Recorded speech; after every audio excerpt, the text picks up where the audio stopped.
Hi friends, welcome back to the another video. So చాలా రోజులు అయితే అయిపోయింది వీడియోస్ అయితే అప్లోడ్ చేయక. ఫైనల్లీ ఈ వీడియో ద్వారా అయితే మీ ముందుకైతే వచ్చేసిన.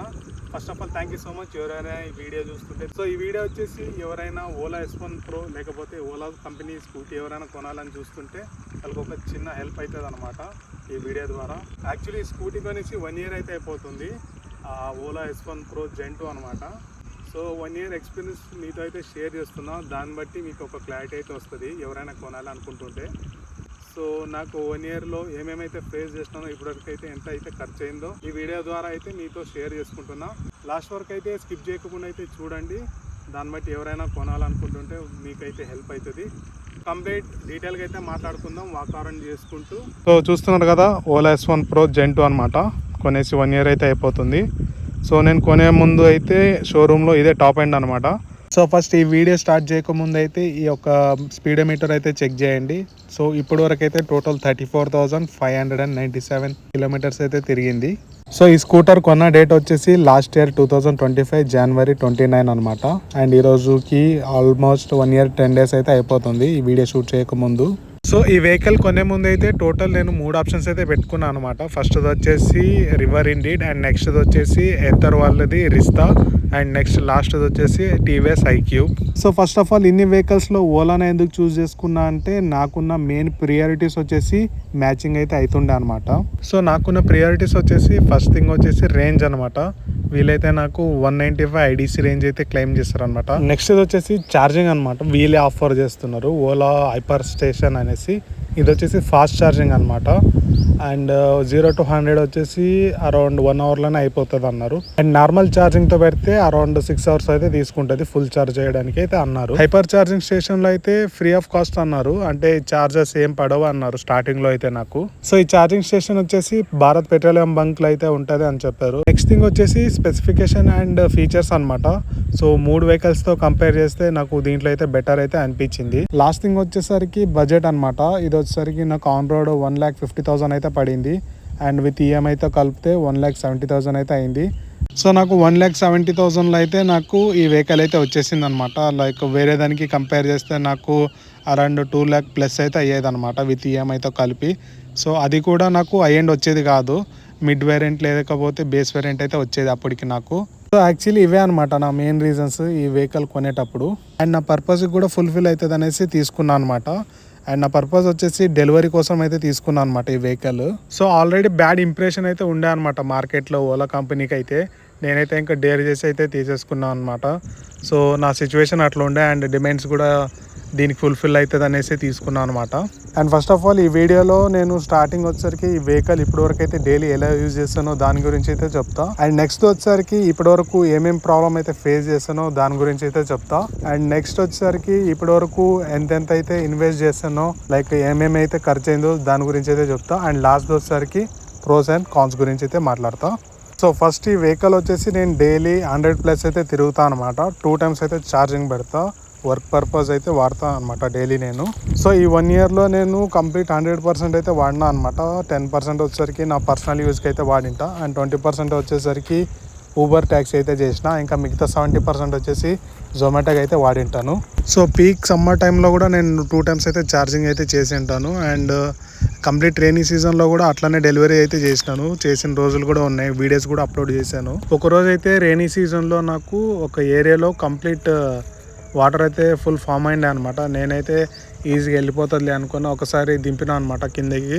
ఫుట్ రెస్ట్ వరకు అయితే వాటర్ ఫామ్ అయిపోయిండే. నేను ఇంకా ఏదో ఒక ఇష్యూ అవుతుంది అనుకున్నా కానీ అసలు ఇప్పటివరకు అయితే ఏం ఇష్యూ అయితే రాలేదు నాకు. సో ఇదనమాట డైలీ రొటీన్ ఈ వెహికల్ మీద నాది. ఇంకొకటి విషయం అయితే మర్చిపోయినాను. ఇప్పటివరకు అయితే టోటల్ అయిన 6 times అయితే వాటర్ వాష్ అయితే చేయించుంటాను. సో ఇప్పటివరకు అయితే నాకు వాటర్ రిలేటెడ్ కానీ ఏం ఇష్యూస్ అయితే రేజ్ కాలే అనమాట.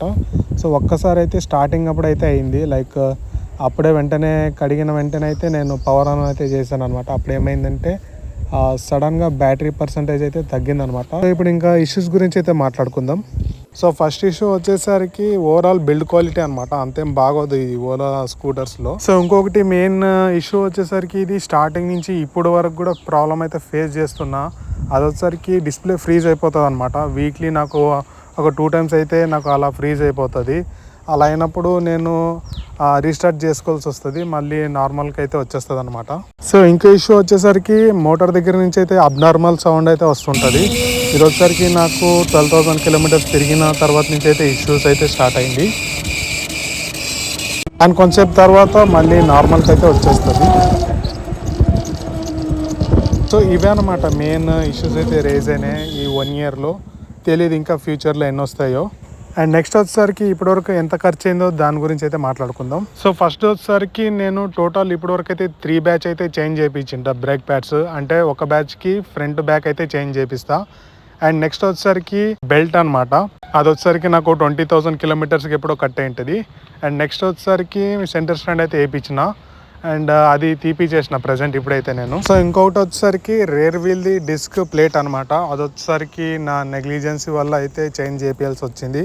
అండ్ ఇంకోటి వచ్చేసరికి రేర్ టైర్ అయితే చేంజ్ చేయించిన రీసెంట్గానే, అది వచ్చేసరికి నాకు 2,000 అట్లా కాస్ట్ అయితే పడింది. అండ్ ఫైనలీ కరెంట్ బిల్ గురించి మాట్లాడుకున్నట్టయితే, అంటే నాకు అంత ఐడియా లేదు, మా అన్న అయితే పే చేస్తుంటాడు మంత్లీ.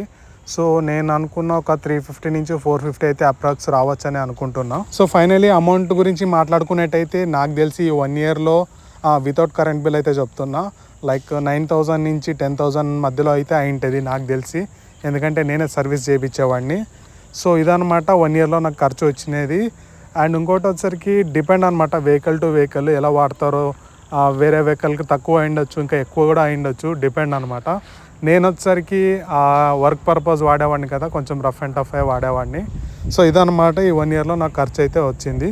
సో ఫైనల్గా ప్రోస్ అండ్ కాన్స్ గురించి మాట్లాడుకున్నట్టయితే ఫస్ట్ వచ్చేసరికి ప్రోస్ గురించి అయితే మాట్లాడతాం. ఫస్ట్ వచ్చేసరికి సేవింగ్స్ అనమాట. సో ఎవరైనా ఈవీ వెహికల్ కొనాలి అని చూస్తుంటే ఫస్ట్ థాట్ వచ్చేది వాళ్ళకి ఇదే అనమాట, సేవింగ్స్ కోసమే కొంటుంటారు. సో నాది కూడా అదే థాట్ ఫస్ట్. అండ్ ఇప్పటికి టోటల్ నేను 34,000 కిలోమీటర్స్ అయితే తిరిగినా కదా. ఫర్ ఎగ్జాంపుల్ ఇదే నేను పెట్రోల్ వేరియంట్ బైక్ అయితే వాడింటే అరౌండ్ 45 కిలోమీటర్ మైలేజ్ వచ్చే వెహికల్ వాడింటే నాకు టోటల్ 80,000 రూపీస్ అయితే అయ్యేది ఓన్లీ ఫర్ పెట్రోల్ అనుకో. సో ఇదైతే సేవింగ్స్ అయితే అయిందనమాట. సో నెక్స్ట్ వచ్చేసరికి పర్ఫార్మెన్స్ అనమాట, చాలా బాగుంటుంది దీంట్లో అయితే, నాకైతే బాగా నచ్చింది అనమాట. అండ్ నెక్స్ట్ థింగ్ వచ్చేసరికి ఫీచర్స్ అండ్ టెక్నాలజీ అనమాట. సో ఈ వెహికల్లో అయితే నాకు చాలా బాగా నచ్చింది, అంటే డైలీ లైఫ్లో అయితే చాలా యూజ్ అవుతుంది అనమాట. Like cruise control and reverse mode అనమాట, నేనైతే రోజు వాడుతుంటా. And keyless feature. And next thing వచ్చేసరికి డిస్ప్లే అనమాట, ఇది వచ్చేసరికి కలర్ TFT డిస్ప్లే అనమాట, కంప్లీట్ టచ్తో అయితే వస్తుంది. సో ఇవైతే ప్రోస్ అయితే అనిపించింది అనమాట, నా పర్సనల్ ఒపీనియన్ అయితే షేర్ చేస్తున్నా అంతే. అండ్ ఇప్పుడు కాన్స్ గురించి మాట్లాడుకున్నట్టయితే సో ఫస్ట్ వచ్చేసరికి సర్వీస్ అనమాట. సో ఒక ఎగ్జాంపుల్ అయితే చెప్తాను మీకు. లైక్ నాది బ్రేక్ ప్యాడ్స్ పోయింది అనుకో, అది వేపియాలంటే నేను స్లాట్స్ బుక్ చేసుకోవాలన్నమాట. సర్వీస్ చేయాలంటే ఫస్ట్ స్లాట్స్ బుక్ చేసుకోవాలి, అందులో మనకు అవైలబుల్ ఉంటే బుక్ చేసుకోవాలి, లేకపోతే వెయిట్ చేయాలన్నమాట. ఒకవేళ స్లాట్ బుక్ అయింది అనుకో 1 వీక్ అయితే పెట్టుకుంటాడు అనమాట, మాకు ఇమీడియట్గా అయితే చేసి ఇవ్వడు. సో ఓలా సర్వీస్ సెంటర్ల గురించి అయితే నేను పెద్దగా మాట్లాడదలుచుకోలేను, ఎందుకంటే మీకు ఆల్రెడీ తెలుసు ఎంత పంచాయతీ ఉందో వీళ్ళది. సో ఇప్పటి వరకు అయితే నేను కంపెనీ సర్వీస్ సెంటర్లో ఒకసారి కూడా చేపిలే అనమాట, అన్ని బయటనే చేపిస్తున్నా ఇప్పటి వరకు అయితే నేను. నెక్స్ట్ వచ్చేసరికి బిల్డ్ క్వాలిటీ అనమాట. ఓవరాల్గా ఈ స్కూటీలో చూసుకుంటే నాకు బిల్డ్ క్వాలిటీ అంత అయితే నచ్చలేదు అనమాట, వేరేదంతా కంపేర్ చేస్తే. లైక్ ఈ ప్రైస్కి అయితే వర్త్ అనిపించలేదు నాకైతే. అండ్ బ్రేకింగ్ సిస్టమ్ అనమాట, సో నాకైతే అంత నచ్చలేదు పర్ఫార్మెన్స్ అయితే ఇందులో అయితే. సో నెక్స్ట్ వచ్చేసరికి ఛార్జింగ్ స్టేషన్ అనమాట. సో ఫస్ట్ నాకు థాట్స్ ఉన్నాయి లైక్ బ్యాటరీ పర్సెంటేజ్ తక్కువ అయితే ఛార్జింగ్ పెట్టుకొని మళ్ళీ కంటిన్యూ డ్యూటీ అయితే చేయొచ్చు అనుకున్నా, కానీ ఇప్పుడు రోజు ఇంటికి వచ్చి 3 అవర్స్ అయితే ఛార్జింగ్ పెట్టుకొని అయితే పోతున్నా. సో కొనేటప్పుడు మెయిన్ రీజన్ అదే అనమాట, ఈ వెహికల్ హైపర్ ఛార్జింగ్ స్టేషన్ ఉందనేసే కొన్నాను నేను ఫస్ట్. అండ్ రియాలిటీగా వచ్చేసరికి నేను ఇప్పటివరకు అయితే ఒక్కసారి కూడా చేయలే, అన్ని అవుట్ ఆఫ్ సర్వీస్ అయితే ఉన్నాయి హైదరాబాద్లో అయితే. అండ్ ఇప్పుడు ఎత్తర్ కంపెనీ వచ్చేసి చాలా చోట్ల అయితే ఇన్స్టాల్ చేసినారు. సో ఈ పాయింట్లో అయితే చాలా డిసప్పాయింట్ అయితే అయినా అనమాట. సో ఇప్పుడు అనిపిస్తుంది ఎత్తర్ కొనింటే బాగుండు అనేసి. సో ఇవి వచ్చేసరికి కాన్స్ అనమాట, లైక్ నా ఒపీనియన్ అయితే షేర్ చేస్తున్నా. అండ్ వేరే వాళ్ళకు వేరే పాయింట్స్ కూడా ఉండొచ్చు, నా పర్సనల్ ఒపీనియన్ అయితే షేర్ చేస్తున్నా మీతో అయితే. సో ఇవన్నమాట టోటల్ ప్రోస్ అండ్ కాన్స్ గురించి మాట్లాడుకున్నట్టయితే. సో ఇంకొక పాయింట్ అయితే మర్చిపోయినాను మీతో షేర్ చేసుకోవడం, అది వచ్చేసరికి ఇప్పటివరకు అయితే నాకు డిస్ప్లే రిలేటెడ్ కానీ లేకపోతే స్టాండ్ రిలేటెడ్ కానీ ఎటువంటి ఇష్యూస్ అయితే రాలే. అండ్ ఇంకొకటి వచ్చేసరికి బ్యాటరీ పర్సంటేజ్ సడన్గా డ్రాప్ అవ్వడం కానీ అండ్ లైక్ బ్రేక్ డౌన్ అవ్వడం కానీ ఇప్పటివరకు అయితే నాకు ఎటువంటి ఇష్యూస్ అయితే రాలేదు ఇందులో అయితే నాకు. సో ఈ వీడియోలో లాస్ట్ పాయింట్ గురించి మాట్లాడుకున్నట్టయితే మైలేజ్ అనమాట, అదే రేంజ్. సో నాకు 100% ఛార్జింగ్లో నాకు ఈకో మోడ్లో 105 కిలోమీటర్ అయితే వస్తుంది. అండ్ నార్మల్లో వచ్చేసరికి 125 కిలోమీటర్స్ అయితే వస్తుంది ఫుల్ ఛార్జ్కి. సో నేను మొన్న రీసెంట్గా అయితే చెక్ చేసిన ఊబర్ ట్యాక్సీ చేసేటప్పుడు అయితే. సో ఇది డిపెండ్ అనమాట, లైక్ వెయిట్ కూడా వేరీ అవుతూ ఉంటుంది. సో ఇది వచ్చేసరికి నాకు ప్రజెంట్ వస్తున్న మైలేజ్ వచ్చేసరికి. థ్యాంక్ యూ సో మచ్ ఈ వీడియో ఇక్కడ వరకు చూసిందనుకో డీటెయిల్గా మాట్లాడినాను అనుకుంటున్నా. ఎవరికైనా ఏమైనా డౌట్ ఉంటే కామెంట్ సెక్షన్లో కామెంట్ చేయండి, రిప్లై అయితే చేస్తా. And thank you so much once again ఈ వీడియో ఇక్కడ వరకు చూసిందనుకో మర్చిపోకండి లైక్, షేర్, సబ్స్క్రైబ్.